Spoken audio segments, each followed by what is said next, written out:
The reason why I made this film is because I feel like I was called to do so by God. Being an actor and a director at the same time can be extremely challenging sometimes.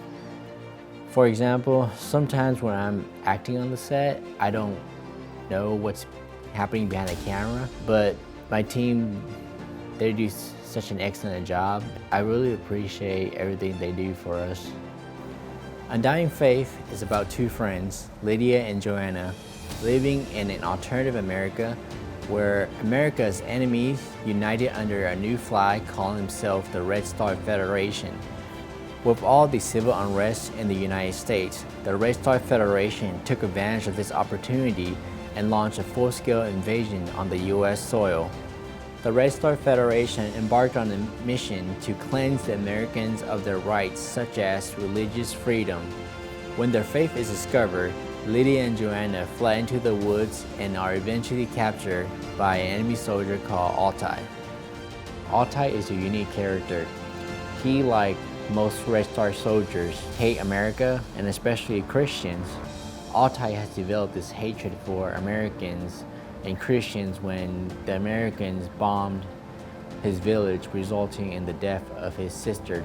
From that day forward, Altai embarked on a path of darkness to avenge her, even if it means killing innocent people in the process. However, deep down, Altai is constantly seeking for answers. Altai struggles between what's right and wrong. Unlike most Red Star soldiers, Altai began to question the purpose of his mission.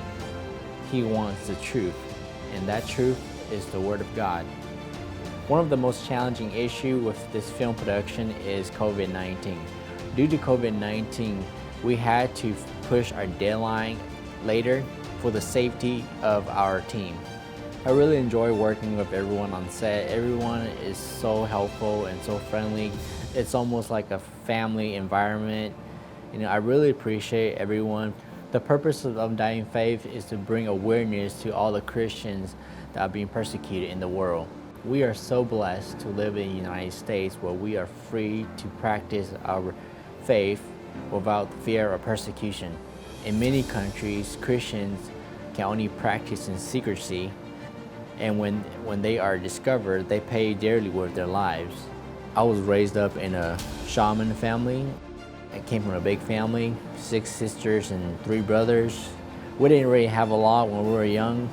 I was never really introduced to Christ at a young age. One of my biggest regrets is I did not know him sooner. To be honest, I don't really like Christians when I was younger. One reason is because a lot of the Christians that I was around, they don't act right. As a first impression to me, it just don't look right. For the longest time, I've been seeking for the Father. I just never knew who he was. When my dad passed away in 2010, I struggled a lot. It was very difficult. I wasn't a believer at that time, but deep down, I know that there's someone out there. I just don't know who he was. When I met my wife Tracy, she introduced her faith to me. She was born and raised up in a strong Christian family. She took me to her church, and her church was very lively, and to me, I feel kind of awkward because, it felt like a concert to me, and I kind of thought, well, is this how every church is? Is it like a concert? But soon I learned that there are different denominations in Christianity, and people worship Christ in a different, many different ways. One night when my wife and I were talking, over the phone, that's when I gave my life to Christ, and that's the day I began my walk with Christ. Throughout my years of being a follower of Jesus, I began to open my eyes and realize that this is the truth that I've been searching for.